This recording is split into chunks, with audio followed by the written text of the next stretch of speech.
On this edition of the NESN College Hockey Podcast, we look back at the week that was, preview this weekend's slate of games, speak with UMass Amherst head coach Greg Carvel, and introduce our new co-host.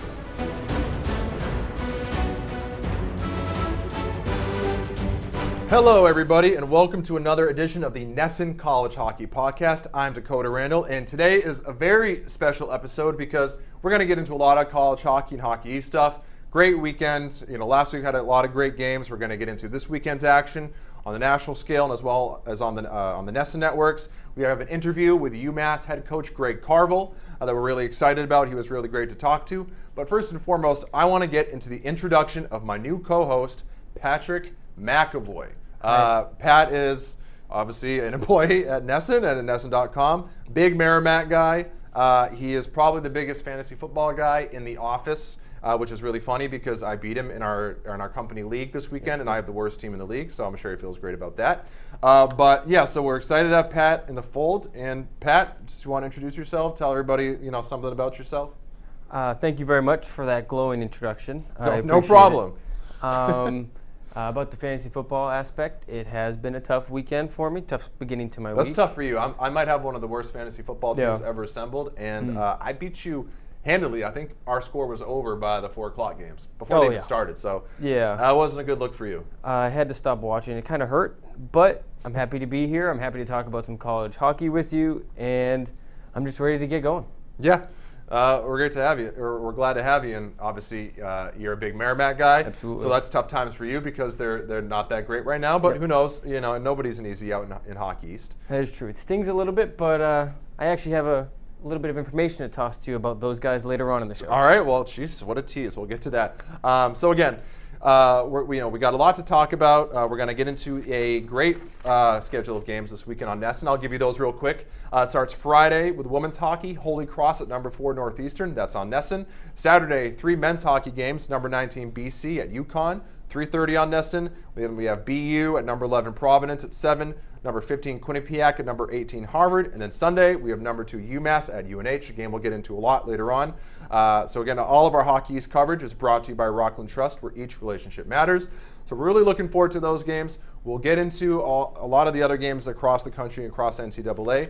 But as always, we'd like to start with our 3 stars of the week in Hockey East. And again, we are a college hockey podcast. We talk all things college hockey, but because of where we are, the region that we're in, and NESN's partnership with Hockey East, we like to just keep the 3 stars into Hockey East because honestly, if we had to look across the whole country, it would be really tough. I don't know if I could handle that. So anyway, let's get into it. I'll hand it over to Pat. Who is your first star of the week? My first star of the week is UMass Amherst right winger, Leonard, my bad. John Leonard, you a big Beatles guy? I actually am. I was listening to it on the way in today. But it's a sad thing to listen to on the way into work, but it was a rainy day. You. It's true. Beatles are good rainy day music. You're right. John Leonard, my apologies. Right winger, UMass Amherst. He's a junior. He had a big week for the Minutemen. UMass swept the then number 10 Northeastern Huskies on NESN's network.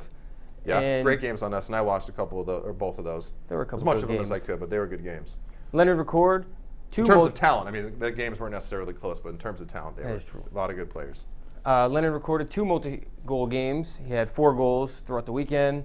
He only took 8 shots. It's a good percentage. That is true. It's pretty good. 4 for 8 is a pretty good percentage. And also on the weekend, he recorded a game winner for UMass. So all in all, it was a big weekend for him.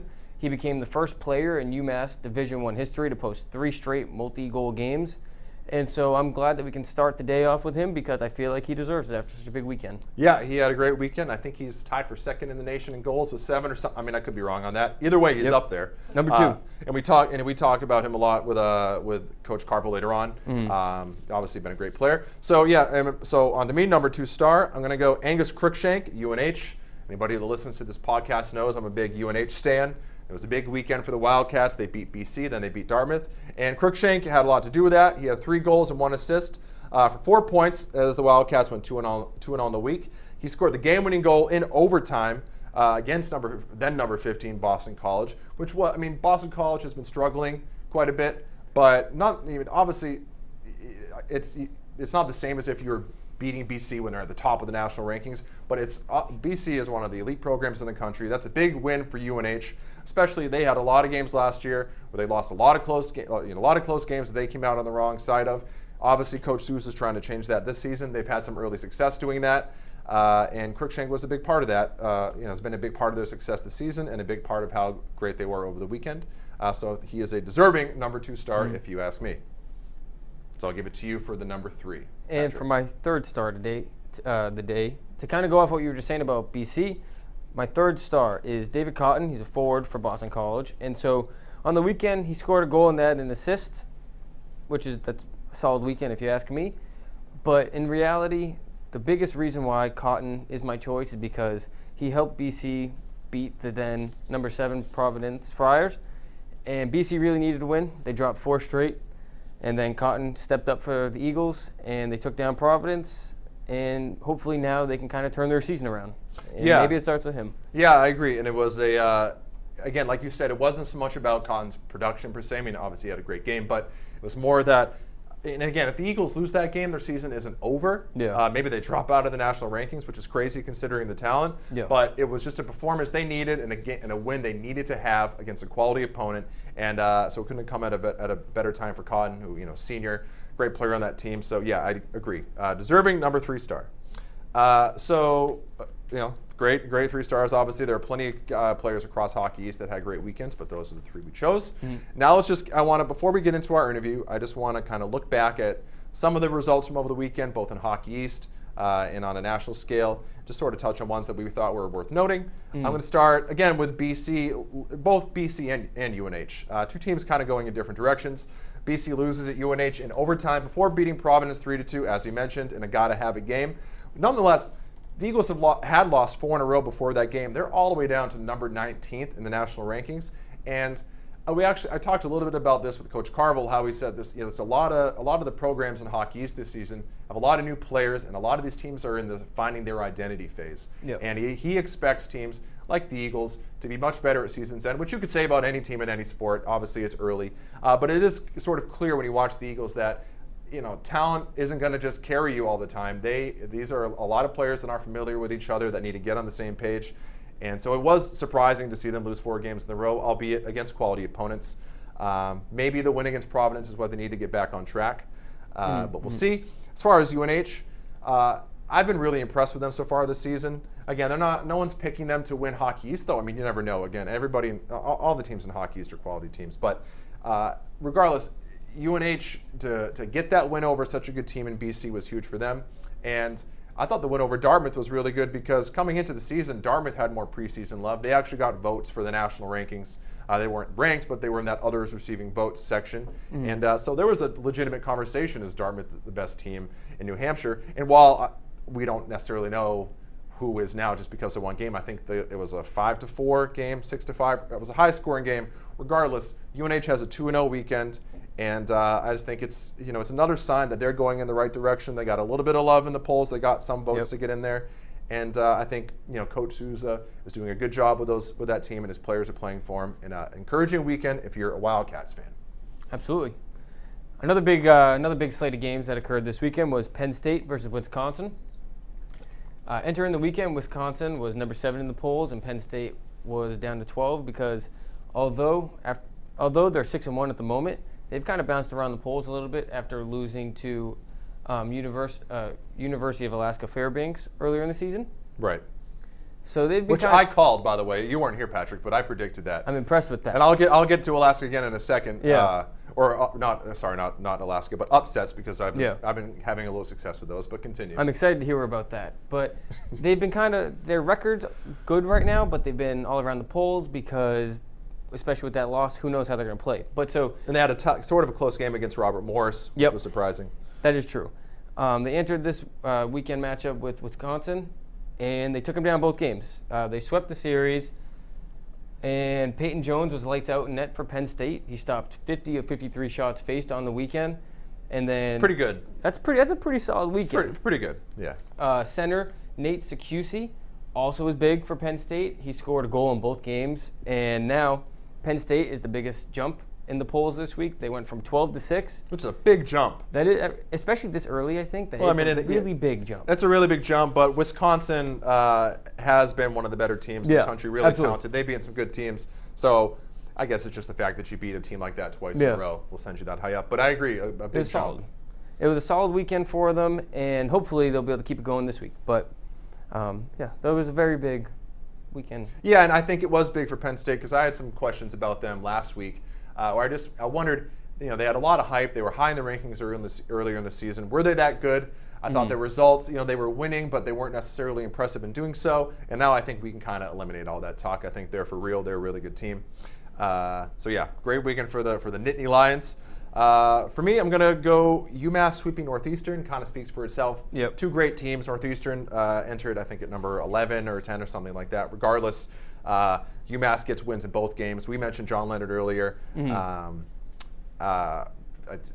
had a great weekend, 4 goals. And just more than anything, it was just, I think it just says more about UMass than it does Northeastern. Northeastern's a pesky team. They're a very good team. They're going to be around in the conversation at the end. I think it just sort of reaffirms how great of a program UMass Amherst is. Absolutely. Number 2 in the country. They're just playing great hockey. And also, I want to touch on Bowling Green splitting with Minnesota State, who entered the weekend number 2. I called that one last week. Really? When I was previewing games, I said look out for Bowling Green at Minnesota State. I just had a feeling Bowling Green's been playing well this season. I think they were like number 19. Now they're up to number 17. But they did lose the second game, but they won that first one. Minnesota, one of the best teams. Minnesota State, one of the best teams in the country. So a big sort of statement. Really, really big win for that program, and to sort of make a statement against one of the best programs in the country. Big win for Bowling Green. Any other games you want to touch on, Pat? I want to talk about Maine and BU a little bit because BU impressive weekend for the Black Bears. It really was. BU's perennial top of the standing type of team. Every year they come out and they perform. And Maine, they're in the Hockey East and they're usually okay. But I thought this was a big weekend for them. They've been kind of sneaky this year. After winning one against BU, and then they tied BU, so 1-0-1 on the weekend. Right. Now they're not in the poll, but they got a little bit of love. They got 43 votes, and so I'm glad to see that they're starting to get a little bit of recognition. And they're 5-2-1. I mean, I think they began the season. They lost 7-0, I believe, to Providence in the first game of the year. And you looked at it and you said, well, Providence is a great team, but you looked at it and said, well, I think it just sort of shows Maine's pretty far away. And they've come back strong. They're 5-2-1 right now. They really have. Ben Poison, he scored his first goal of the season. So congratulations to him. He scored in the tying game. He scored in the tying game. And then Matthew Corsa, he played well for BU. He recorded 4 points on the weekend, so good for him. But I'm really happy that Maine was able to have a good weekend because they have a big week coming up against UML. They do, yeah. We'll get into that a little bit later. I'm really interested to see how those games go. Those are all the games, not all the games, but some of the games we were interested in. A few other notable games, or results that I thought were interesting. Western Michigan over Colorado College. I think Western Michigan's a very good team. Omaha beats Alaska Anchorage. I just was interested in that game going into the weekend solely because I wish I could go watch a team from Nebraska play a team in Alaska. It just, from an aesthetic point of view, it just sounds cool. But Omaha beats Anchorage and now is up to number 20th in the poll. So that's kind of cool for college hockey and the parity we talk about. That a team from Nebraska is in the national rankings. I think that's just pretty neat. Denver handles Niagara. I last week teased that I didn't think Niagara was going to win, but I thought Denver had been off for 2 weeks. I thought maybe they're a little rusty. Maybe Niagara surprises them in the first period, gets out to an early lead, and kind of holds on. It wouldn't surprise me if there was a crazy upset. Denver dominated them, so Niagara really didn't have a shot. Cornell sweeps Michigan State. Cornell, great team, all the way up to number 4 in the polls.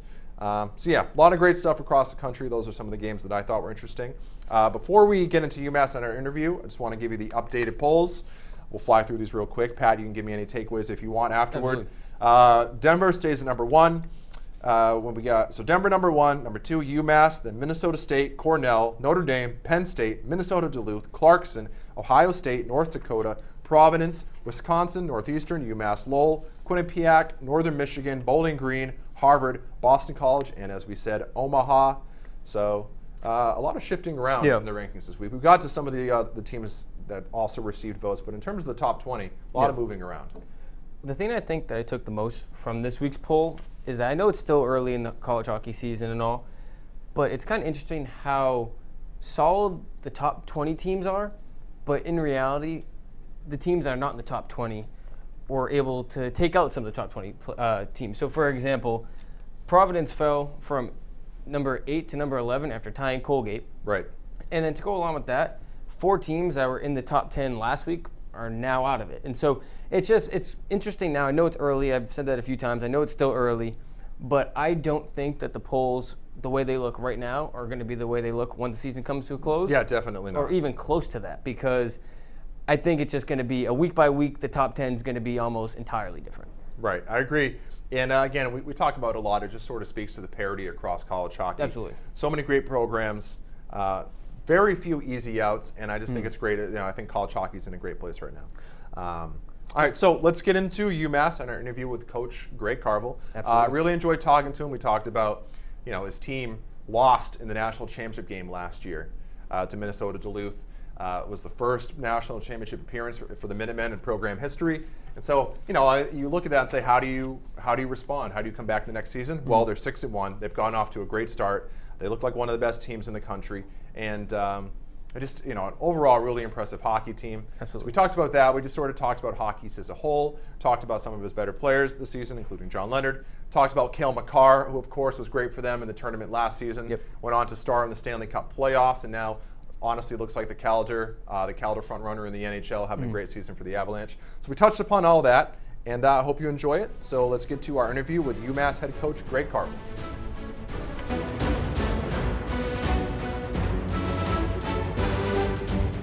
So we are with UMass Amherst head coach Greg Carvel. Coach, how you doing? I'm doing great, thanks.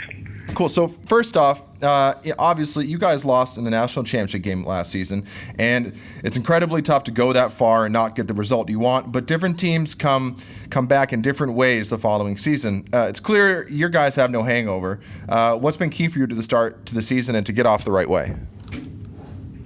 Well, I think a couple things is we were humbled in the national championship game, and that pushed us through the summer. Duluth really showed us how far away we were from being, the top team in the country. So that really gave us motivation. When you lose Cale Makar and Mario Ferraro, 2 guys that were the backbone of our team, that gave us motivation, knowing that we needed to win as a team and prove to everyone that we could do so. And so we had good focus, but at the same time, we losing those 2 guys, we become a young team again. We press about 8 freshmen every night, and that's a good percentage of your team of kids who are trying to learn how to play to our identity and the intensity and the compete level that you need to at the NCAA level compared to junior. So we've been a little inconsistent, but I think we have a good foundation of how we want to play as a team, and we've found ways to win most of our games. We're scoring a lot of goals, but maybe giving up a little too much defensively. But I like the fact that I think that there's a lot of room for growth with this team, and we're off to a pretty good start. Cool. So that was just the first national title game in the program's history, but you guys are number 2 in the country now, and over the last few years, you've really established yourselves as one of the elite programs in college hockey. So what's it like playing with that target on your back every night? Where you get every team's best shot, but you can't afford a letdown given your goals. Yeah, it's nice to be regarded as an elite program in the country, but we feel like we need to earn that every day. Last year was a year that came out of nowhere for this program, and we need to maintain that. So I like the fact that teams are excited to play us. They're prepared to play us. It just keeps us having to be at our best, and when you're playing at your best, you're going to keep improving. So it all goes together nicely, and it works with our messaging to our guys of always growing and getting better. And again, when we're a young team, we only have 3 seniors and 8 freshmen. It's good that there's no complacency, and everybody knows that what we did yesterday is not good enough. Right. Well, speaking of big games, you just had a big sweep over Northeastern, one of the better teams in the country. Obviously, Josh Leonard had a huge hand in that. He had 2 goals in both games and now has scored multiple goals, I believe, in 3 straight games. What have you liked in his game so far this season, and what were your biggest takeaways from that Northeastern series? Takeaway was when we play to our standard, we're a pretty good team, but we have to consistently do it for 60 minutes. I think the first game on Friday night, Northeastern was a better team, and then we were the better team in the second, and scored enough goals to kind of put the game away. And then on Saturday night, I thought we were really good for the first 30 minutes, and then Northeastern was good for 10 minutes, and it was enough for them to tie the game, and then we were good in the third. So when we're playing well, we're a hard team to beat, and vice versa. So I think that's true for any team at this level. If you're not at your best, you're not going to win. So that's nothing new, but it was reinforced this weekend. Great. But on Josh Leonard, I believe he's tied for second in the nation in goals scored. So just, again, what have you liked that he's brought to the table so far this season? Yeah, John is John, sorry, yeah. John's he's a pure goal scorer, and he has been since he grew up in Western Mass, and everybody's aware of him. He's been a dynamic offensive player for a long time, and when we got him, we knew that's what he was capable of being, and he's been that since day one. The impressive thing for John is, last year I think he was second team Hockey East, and he was one of the kids that when he went home for the summer, you weren't telling him, okay, you need to take a big step forward. When you're already top scorer in the league, you're not concerned about that. But he took it upon himself, and he pushed himself, and he came back a different player. And he's really impressive right now. He is dominant in the games that we've played. It seems like through the 7 games, every game he gets more and more confidence and more powerful and scoring. He's got I think he's got 6 goals in his last 3 games. So that's the pace he's on, and that was against a very good Northeastern team. He scored 4 goals over the weekend, and he's becoming very similar to what Kale was. When you go to a UMass game, it doesn't take long before you're like, wow, who's that guy? And that's how he's playing right now, and it's great to see. Yeah, I mean, I've been, a lot of your games have been on TV so far, and it feels like every time I turn the channel and land on your game, it's just a couple seconds after he scores a goal. So he's been off to a great start. Similarly, I've noticed McLaughlin has had a really good start to the season. You can just talk about what he's brought and how important he's been to the team on the blue line, especially with the departure of McCarr. Yeah, when you lose McCarr and Ferraro, and then Mark Delgaizo has not played this year. He's been injured. So you take away three top defensemen from last year's team, and now we have 3 freshmen playing in place of those guys. We really needed Jake to step up. He's a senior. He's played consistently here for 4 years. He's always been kind of in a secondary role. But he's taken a big step and is now he's our horse in the back end. He plays a ton of minutes. He does all the dirty work. He's a big, strong kid. He skates. He's got good hockey sense. So he gets us out of trouble with his size and his strength and his skating. And as much as you're always focusing on offensive guys, he's been defensively outstanding for us. Yeah, agreed. He's been awesome to watch. Now, I want to look ahead to this weekend's game against UNH. Listen, the Wildcats haven't been near the top of Hockey East in a few years, but they lost a lot of close games last season in Sousa's first year. Now it seems like they're coming out on the right side of those this year, and they just beat BC, who has been struggling but still a great team, and then they had a good win over Dartmouth. What challenges do they present, and how important is it for you guys to not overlook UNH after such a strong weekend against Northeastern? Yeah, we won't overlook them. We had tight games with them last year. I think Sousa's doing a great job. Since as you could see through last year, the program kind of taking on his identity. That's always the case. So I expect a real good game. I've not yet started watching the video, but they play with speed and skill and tenacity and a well-coached team. So we found a way to win there last year up in Durham. Our program hadn't won there in about a decade, so we won't go in there taking anything for granted. We're playing a good team that has good confidence right now, and like you said, we get everyone's best, and that's great. We have one game on the weekend, and we'll be focused and ready for it. Yeah, as you said, a lot of speed on UNH. I think Sato might be one of the fastest players in all the country, really. So definitely looking forward to that game. Just a couple more. You just mentioned, how every game is tough in Hockey East, but I just want to ask, Hockey East once again looks like one of the top conferences in the NCAA. I know it's early and you're focused on your own team, but what have your thoughts been on the league thus far? Once again, there really are no easy outs. Well, it's hard for me to say. We've had 3 games and they've all been against Northeastern, so that's true. Yeah, scheduling, hiccup. But I think a lot of teams in our league lost a lot of good players, and I think from us to Northeastern to Providence to BU to BC, we're all in a real identity stage right now where we're figuring out what we are.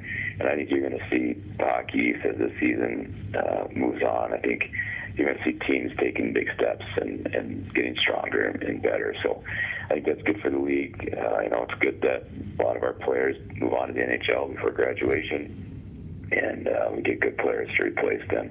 And the strength of our team from top to bottom, and the strength of our league from top to bottom is always important. And I think you've seen teams that were in the bottom end last year, like Merrimack and Uconn, taking steps. UNH taking big steps forward. So it's great for our league. We get a solid league. It's a great league to play in, and great history. And I don't see that ever changing.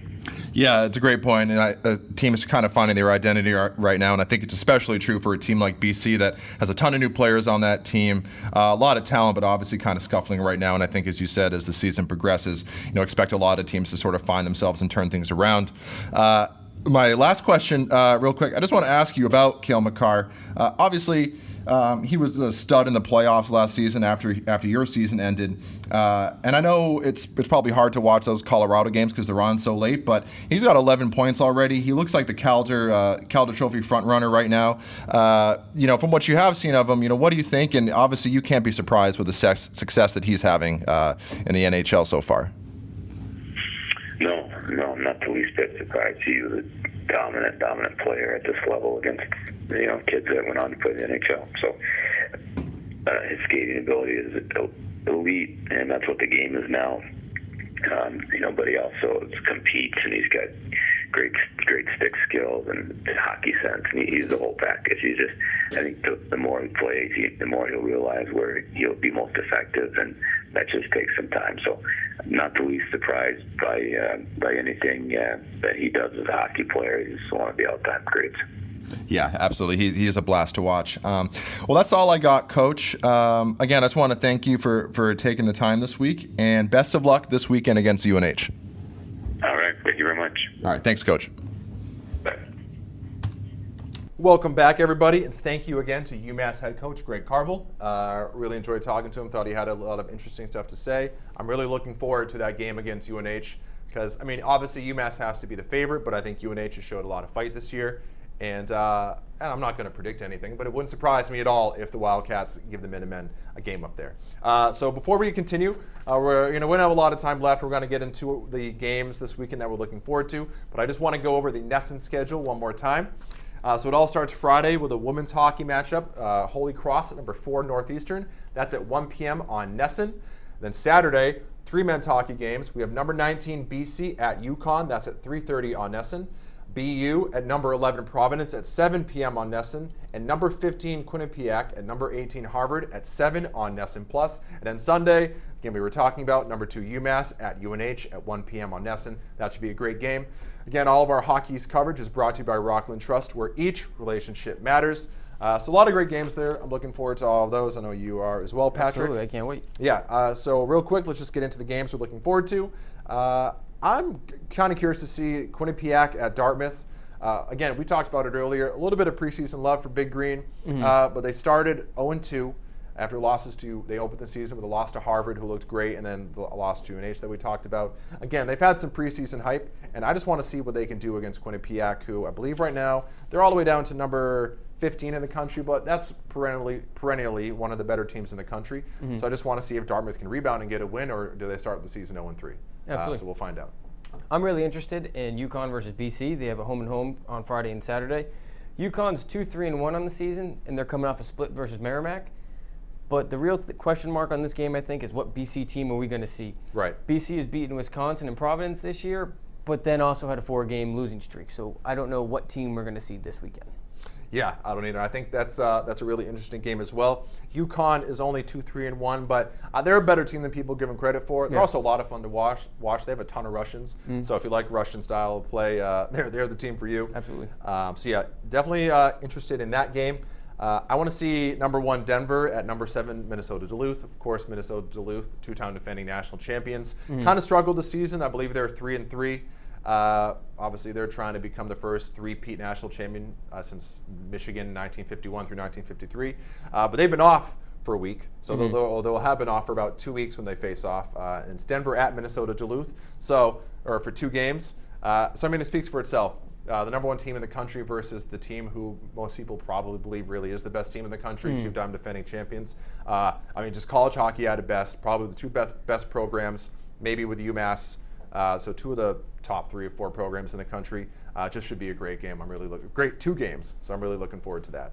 Absolutely. Another slate of games I'm looking forward to is number 14 UML versus Maine. I've already touched upon Maine a little bit. I think they're a solid team. UML, they're always good. They're playing 2 games at Lowell, and the real reason I want to see this game, these 2 games, is because I want to see Tyler Wall play. He has been a brick wall for UML this year. He's 2nd in the Hockey East in goals against average at 1.63 per game, and he's 1st in the conference in save percentage at 94.7. I really think that I don't think there's going to be many goals scored between the 2 teams, but yeah, it could be some low scoring games. I think they're going to be 2 solid contests. Yeah, I'm really looking forward to that too, because again, we talked about Maine kind of having a sneaky good start to the season, and really good test here against number 14 UMass Lowell. So yeah, I'm definitely curious to see how the Black Bears do. A couple other games I'm interested in. Number 9 Ohio State at number 5 Notre Dame. Again, 2 of the better programs in the country. Just a Big Ten showdown. Just kind of cool, 2 Midwest programs. Absolutely. I'm going to try and watch that game if I get a chance, if I can find out how, whatever streaming service. Just kind of, just want to see how those 2 teams look against each other. That should be a great game. And then Arizona State at Alaska Fairbanks, just because it's a team from Arizona versus a team in Alaska. Again, if I can find a way to watch it, I'd like to. Arizona State has a good team this year. Alaska does as well, despite sort of the drama between, with their program and Alaska Anchorage. A lot of weird stuff going on there. But regardless, just for whatever reason, because I'm weird, I want to watch Arizona State at Alaska. So those are really the games I'm kind of keen on. Any other ones that you want to talk about, Pat? Well, while I'm here, you mentioned in the beginning I'm a big Merrimack guy. Right, yes, your information that you teased. I almost forgot. Seriously, I'm looking forward to Merrimack. They're facing Northeastern. Northeastern's obviously coming off of 2 straight losses against UMass Amherst, so they're dropped to number 13 in the country. Merrimack, they're 2-6 this year, but I got some faith in them. They Why? Their program it's a lot of young guys. They only returned 12 players. They have 16 new guys entering in the year. And so I know they're 2-6 right now, but I think as the season progresses, they're going to tack on a couple more wins, maybe even one against Northeastern. And also, fun fact, former Merrimack goalie Craig Pantano, we actually just graduated together. He is in his 5th year. He's playing at Northeastern. He's having a great year. He is 4th in the Hockey East in save percentage at 92.2. But so he's returning to Lawler Arena to take on his former team. So I want to see if he'll get any type of reception or if he'll be able to take down Merrimack. If you were in attendance, would you boo him for going to a rival, conference yeah. rival? Oh, obviously. Oh, of course. You would boo him? I'm supporting Good my for Merrimack you. boys as long as I can. Good for you. Are you going to get to that game? I believe I'm working. So You got to work. I'll find a way to stream it. Yeah. Well, good. Thank you for that information. That could be an interesting game. I don't think I'm going to make it to it, but I'm curious to see the reception for him in that game. Well, listen, that's all we got for this week. Pat, what do you think? Do you like talking about college hockey? I do. It's tough. The only thing that could be better is playing it, and I couldn't do that. So I'm glad we could talk about it. Here. Cheers to that. Have you ever played hockey, or did you ever play hockey growing up? Intramural floor hockey in college. I was a goalie and was horrible. Yeah, I actually grew up playing pond hockey in New Hampshire, but I was more of a basketball player. I am awful at hockey. I picked up men's league a few years back, and it is incredibly difficult to learn how to try and skate, or to skate well with players that have been playing hockey their whole lives. Seriously. Anyway, I digress. All the props to these guys that are actually on the ice that we're talking about every week. Exactly. So again, good to have you in the fold, Patrick. I appreciate it. Looking forward, to doing this as the season progresses. And again, I want to thank UMass head coach Greg Carvel for speaking with us this week. Really great talking to him. And again, a lot of great weekend, a lot of great games this weekend on NESN and across the country that I'm looking forward to. And we'll see you next week, everybody. Thanks for listening. Thanks for listening. Have a good one.